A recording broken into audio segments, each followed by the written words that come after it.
Today, we're having a meltdown. We're going to test how different conditions change the speed of melting. Your job is to predict, test, and prove which method is going to melt the ice cube the fastest.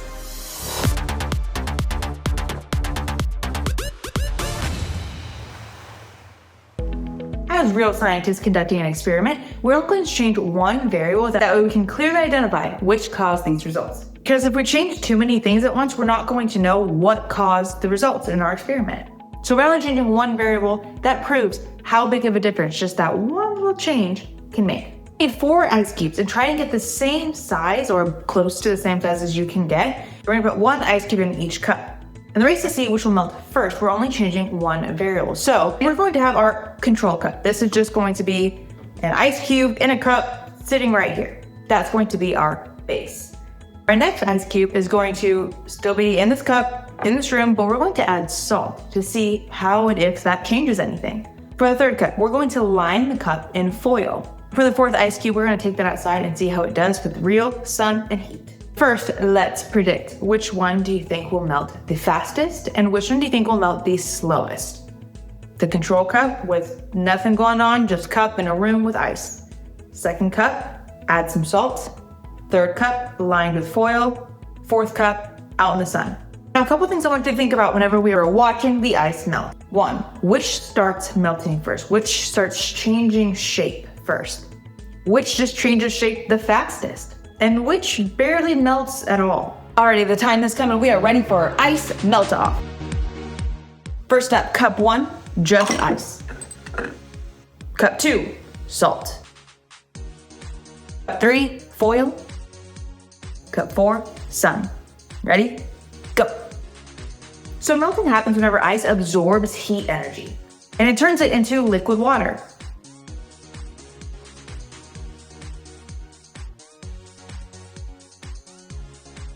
First place, as I predicted, sun, the heat, that was definitely the first melting point. The sun is providing constant heat. The molecules start moving faster, so therefore melting is happening at a faster rate. Now, where I live, it was 88 degrees outside, so depending on where you live, the temperature might be different. But for comparison, inside, we keep it around 70 degrees. Which changes shape the fastest?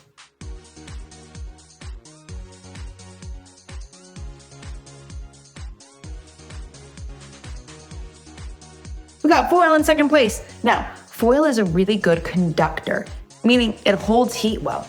So as foil absorbs the warm air, it holds onto that heat really well, which is basically heating up the ice cube and causing it to melt quicker. In third place, we have just ice in 1 hour and 15 minutes. So what happened with the salt? Okay, salt, throwing me for a loop here. So with the salt, we start to see a quick melt from where the salt made contact. But then all of a sudden, as it starts to become more liquid, actually slow down the melting process because the ice cube is sitting in such cold, salty water. I'm very curious to see how your guys turned out with the salt. Did the salt speed up the melting process, or did it do a quick speed and then slow down like mine did? Now, would this be different if I added more salt, or maybe I continued adding salt throughout the process? So even though all these ice cubes started the same way, heat did not reach them the same way. And that's called heat transfer. How heat moves from warmer areas to cold ones. So sun added the most heat. Foil transferred heat faster.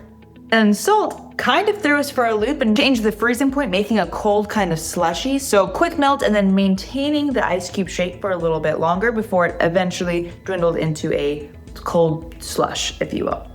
Were your predictions correct? It's okay if they're not, because science can get really interesting and really fun when your predictions are wrong. So now that you've seen how different conditions affect how quickly ice can melt, think about how we can actually use this in real life. Like how we keep food cold in coolers.